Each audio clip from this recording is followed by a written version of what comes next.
नमस्कार दोस्तों, कैसे हैं आप लोग। उम्मीद करता हूं आप लोग बहुत अच्छे होंगे और आपकी तैयारी बहुत अच्छे से चल रही होगी। दोस्तों, जैसे कि आपको पता है कि सभी अपडेट लेकर हम आते हैं और हमारे अपडेट बिल्कुल ऑथेंटिक और ऑफिशियल होते हैं। जैसा हम बोलते हैं बिल्कुल ऐसा ही क्रम में चलता है। और मैंने अभी शिक्षक भर्ती को लेकर एक दो वीडियो बनाया था पीछे। मैं ज़्यादा वैसे शिक्षक भर्ती को लेकर वीडियो बनाता नहीं हूँ, और जो भी बनाता हूँ उसमें बहुत ज़्यादा मेरी ऑथेंटिक और ऑफिशियल न्यूज़ रहती है। और देखिए, मैंने आपको बताया था कि आपकी आचार संहिता के बाद तो जाकर कहीं आयोग काम करेगा और सितंबर तक आपकी वैकेंसी आएंगी। और आज का ही अखबार जो था उसकी जो कटिंग आई थी, क्योंकि सुबह से ही बहुत सारी क्लासें थी तो उसमें टाइम नहीं मिल पा रहा था, तो लगातार जो है क्लासें बनाने में जो है बहुत सारा टाइम लगता है। तो इस वजह से हमने आज आपको थोड़ा लेट हो गए बताने के लिए, परंतु फिर भी कोई बात नहीं है। जैसा मैंने बोला था आप लोगों को, आपको पता चली गया था कि मैंने बताया था कि सितंबर तक आपकी वैकेंसी आएंगी। और मैं आज भी इस बात को बोल रहा हूँ कि आपकी सितंबर तक ही वैकेंसी आएंगी, जो भी उत्तर प्रदेश में शिक्षक बनना चाहता है। ठीक है, अब देखिए ये क्या है, आचार संहिता।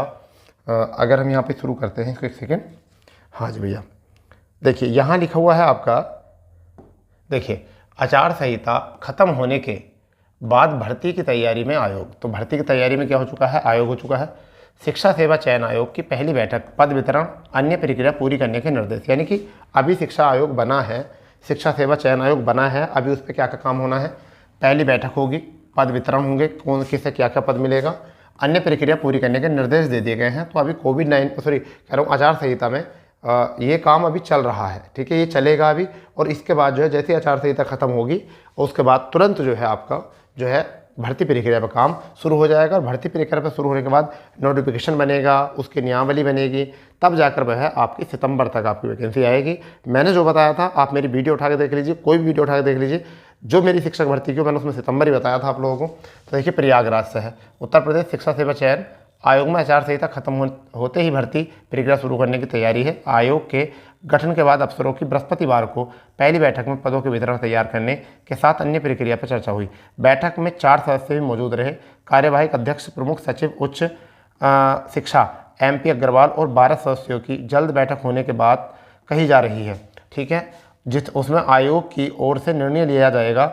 इससे पहले विशेष सचिव उच्च शिक्षा गिरिजेश त्यागी ने बैठक कर आयोग को कार्य पद्धति व भर्ती प्रक्रिया शुरू करने को लेकर कुछ चर्चा की। बैठक में नवनियुक्ति 4 सदस्य केसी वर्मा, कीर्ति गौतम, विनोद सिंह, विमल कुमार विश्वकर्मा के अलावा उच्च शिक्षा सेवा चयन आयोग के सचिव रत्न प्रिया, उप सचिव शिवाजी मालवीय, माध्यमिक शिक्षा सेवा चयन आयोग बोर्ड के प्रभारी उप सचिव नवल किशोर। यानी कि सारे कैंडिडेट को बुला लिया गया है, बैठक में सबको बुलाया गया है। उच्चतर शिक्षा सेवा आयोग, माध्यमिक शिक्षा सेवा चयन बोर्ड की ओर से, ठीक है, उच्चतर शिक्षा सेवा चयन आयोग, माध्यमिक शिक्षा सेवा चयन बोर्ड की ओर से पूर्व में विज्ञप्ति पदों में इनके सापेक्ष आए आवेदकों पर भी चर्चा हुई। बताया गया कि माध्यमिक शिक्षा सेवा चयन बोर्ड की ओर से 4100 से अधिक पदों के लिए आवेदन मांगे गए थे। इसके लिए 13 लाख से अधिक आवेदन पहुंचे थे। हालांकि भर्ती प्रक्रिया पर कोई निर्णय नहीं लिया जा सका और ये नीतिगत फैसला है, इसलिए आयोग की बैठक में इस पर चर्चा की गई थी। अब यहाँ पर क्या क्या देखिए कि उच्चतर आयोग वाले जो है नए आयोग में पहली बैठक करेंगे। ठीक है, पहली बैठक में उच्चतर आयोग के अफसरों और कर्मचारियों को नवगठित शिक्षा सेवा चयन आयोग मुख्यालय में बैठक के लिए कहा गया है। शनिवार से अफसर और कर्मचारी नए आयोग में बैठने भी लगेंगे, यानी शनिवार से, यानी कि कल से। इसके अलावा उच्चतर की फाइलें, दस्तावेज, फर्नीचर आदि सामान भी नए आयोग में लाए जाएंगे। अफसरों ने बताया कि सभी सामान 1 सप्ताह में शिफ्ट हो जाएगा। तो देखिए 1 सप्ताह तो यहीं हो जाएगा, यानी कि ऐसा मान चलिए कि मार्च में आपका ये काम पूरा शिफ्ट हो जाएगा। मार्च के बाद में तुम्हें पता है फिर चुनाव में थोड़ा बिजी हो जाएंगे। और उसके बाद जो है आचार संहिता हटने के तुरंत बाद फिर क्या बनेगा, अधियाचन पहुँचेगा, अधियाचन होगा। फिर उसके बाद में आप समझते हो क्या होगा, फिर उसके बाद विज्ञापन बनेगा। और इतने बनने पर विज्ञापन तुम्हें पता है क्या आ जाएगा, सितंबर आपका आ जाएगा। और मैं आपको पहले ही बता देता कि सितंबर से पहले आपकी वैकेंसी देखने को आपको नहीं मिलेंगी। ठीक है, चलिए यहाँ पर था आयोग में होंगे 100 से अधिक अफसर और कर्मचारी। विशेष सचिव की अध्यक्षता में बैठक में आयोग में पदों के सृजन पर भी चर्चा हुई। सचिव, परीक्षा नियंत्रक, वित्त नियंत्रक के अलावा कंप्यूटर सहायक, प्रधान सहायक, वरिष्ठ लिपिक, कनिष्ठ लिपिक आदि पद सृजित कर इन पर भर्ती किए जाने पर समिति बनाई, यानी कि इन पर भी समिति बनाई गई है। ठीक है, अनुसार और अफसरों के अनुसार कुल 100 पद होंगे। विशेष सचिव ने चयन बोर्ड, उच्च आयोग व उच्चतर आयोग में नियुक्त अफसरों एवं कर्मचारियों का विवरण भी एकत्रित किया और नए आयोग में भी समायोजन किए जाने की तैयारी है। ठीक, तो ये सारी प्रक्रिया आपके सामने ओपन हो चुकी है। अब आपको कोई भी चिंता नहीं है, कोई सस्पेंस नहीं है। अब बोर्ड बन गया है, ठीक है, ठीक है, और अब इस पर जो है काम शुरू हो जाएगा। तो पहले बच्चों आपको जो है ना आपके CTET को तैयार करना है। CTET को तैयार करना, मैं आपको एक और बता रहा हूँ कि अभी क्या है आपका अगस्त में, यानी कि जुलाई अगस्त में, मैं आपको बता रहा हूँ जुलाई अगस्त में जो है, जुलाई अगस्त में आपका जो आएगा वो UP-TET आएगा। क्या आएगा? UP-TET, और वो बहुत जल्दी होगा। UP-TET जो है बहुत जल्दी होगा, और जल्दी UP-TET करा के ये पूरा बहुत जल्दी UP-TET कराएंगे। और UP-TET कराने के तुरंत बाद ही जो है, यानी कि जैसे पिछली बार 2018-19 में किया था, उसी तरीके से UP-TET कराने के बाद तुरंत जो है ये शिक्षक भर्ती जो है निकाल देंगे और सितंबर में वैकेंसी निकालेंगे। और सितंबर में वैकेंसी निकालने के बाद में फिर आगे की प्रक्रिया जो है इसी तरीके से आगे चलती रहेगी। तो ये तो आपको क्लियर हो चुका है। इससे ज़्यादा आपकी खुशी की बात नहीं हो सकती है कि देखो सीधा सीधा स्पष्टीकरण किया गया है, यहाँ पर सारी बातों को स्पष्ट किया गया है। अब तो अपनी किताबों में लग जाइए, खोल लो अपनी किताबें पूरी तरीके से और लग जाओ अपनी मेहनत में, कि ऐसा ना हो कि ये लाइफ में मौका मिला और फिर उसके बाद अब बहुत लंबे समय तक जो है पछताते रह जाओ। ठीक है, बहुत लंबे समय तक जो है आपको पछतावा हो। तो इसलिए पछताना नहीं है, मेहनत करनी है, तैयारी से करना है, बहुत अच्छे से करना है।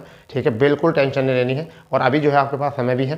तो जिन बच्चों का अभी UP-TET भी क्लियर नहीं है और CTET भी क्लियर नहीं है, तो वो कोशिश करो CTET तैयार करने का, क्योंकि UP-TET उसके बाद होगा और UP-TET भी बाद में देना है। क्योंकि अगर आप बार बार अगर क्वालिफाई भी कर रहे हो तो उससे क्या है, आपका स्किल बढ़ रहा है।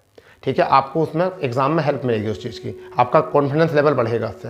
ये नहीं कि आपने अगर 4 साल पहले अगर ये CTET निकाल लिया था, 2 साल पहले CTET निकाल लिया था, तो उसको फिर आप अपने संभाल रखे और आप अब नहीं दे रहे। कुछ बच्चे बहुत गलती करते हैं। देखो पेपर का लेवल स्तर देखो, 6% मात्र इतने बच्चे जो है शायद CTET में क्वालिफाई हुए थे।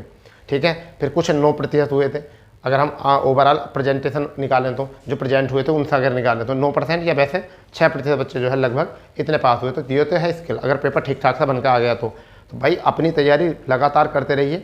ये इसमें एक क्राइटेरिया होता है कि इतने नंबर लाने होते हैं, फिर बाद में आपकी कट ऑफ बनेगी। सुपर-TET के लिए तो कट ऑफ बनेगी, सुपर-TET में तो आप जब जाओगे तो मेरिट के हिसाब से आएगा, उसमें कोई क्राइटेरिया नहीं रहने का इस बार। कभी आप सोच रहे हो कि उसमें भी इतने नंबर क्वालिफाई फिक्स है, इतने लाने हैं, ऐसा कुछ नहीं है, वहाँ पर आपकी मेरिट बनेगी। तो इसलिए अपनी तैयारी में लग जाइए। जितना पढ़ लोगे, ऐसा नहीं है ज़्यादा पढ़ लोगे तो आपको पिंपल्स निकल आएंगे, आपको रिएक्शन कर जाएगी पढ़ाई, ऐसा नहीं है। आप जितना पढ़ोगे सही है, जितना हो सके ज़्यादातर किताबों में समय व्यतीत करिए, क्योंकि किताब जो होती हैं वो सबसे सच्चा मित्र होती हैं आपका।